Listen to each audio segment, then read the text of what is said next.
Sachin police station વિસ્તારમાં એસએમસીએ સપાટો બોલાવ્યો હતો। એલડી સ્કૂલની પાછળ આવેલા અડ્ડા પર રેડ કરવામાં આવી હતી। એસએમસીના રેડથી સ્થાનિક પોલીસની કાર્યવાહી પર અનેક સવાલો ઊભા થયા છે। સ્થાનિક પોલીસ ઊંઘતી રહી અને એસએમસી પોતાનો ફરજ બજાવી રહી છે। સુરત મ્યુનિસિપલ કોર્પોરેશન દ્વારા સચિન પોલીસ સ્ટેશન વિસ્તારમાં ખાસ કરીને એલડી સ્કૂલની પાછળની જગ્યા પર દરોડો પાડવામાં આવ્યો હતો। આ દરોડાથી સ્થાનિક પોલીસની નિષ્ક્રિયતા અંગે ઘણા પ્રશ્નો ઊભા થયા છે, જેમાં ઘણા લોકો બિનજવાબદાર હોવા બદલ તેમની ટીકા કરે છે। એસએમસીની ક્રિયાઓને કાયદાને જાળવી રાખવાની તેમની પ્રતિબદ્ધતાના પુરાવા તરીકે જોવામાં આવે છે। કેટલાક સ્થાનિક પોલીસની કામગીરી કરવા બદલ તેમની પ્રશંસા કરે છે।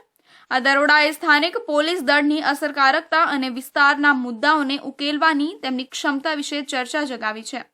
નોંધનીય છે કે એસએમસી સુરતમાં ગેરકાયદેસર સંસ્થાઓ પર દરોડા પાડવા સહિત વિવિધ મુદ્દાઓને ઉકેલવામાં સક્રિય રહી છે। જોકે સચિન પોલીસ સ્ટેશન વિસ્તારમાં તાજેતરના દરોડાથી મુદ્દાઓને અસરકારક રીતે સંબોધવામાં આવે તેની ખાતરી કરવા માટે એસએમસી અને સ્થાનિક પોલીસ વચ્ચે વધુ સારા સંકલનની જરૂરિયાત તરફ ધ્યાન દોરવામાં આવ્યું છે।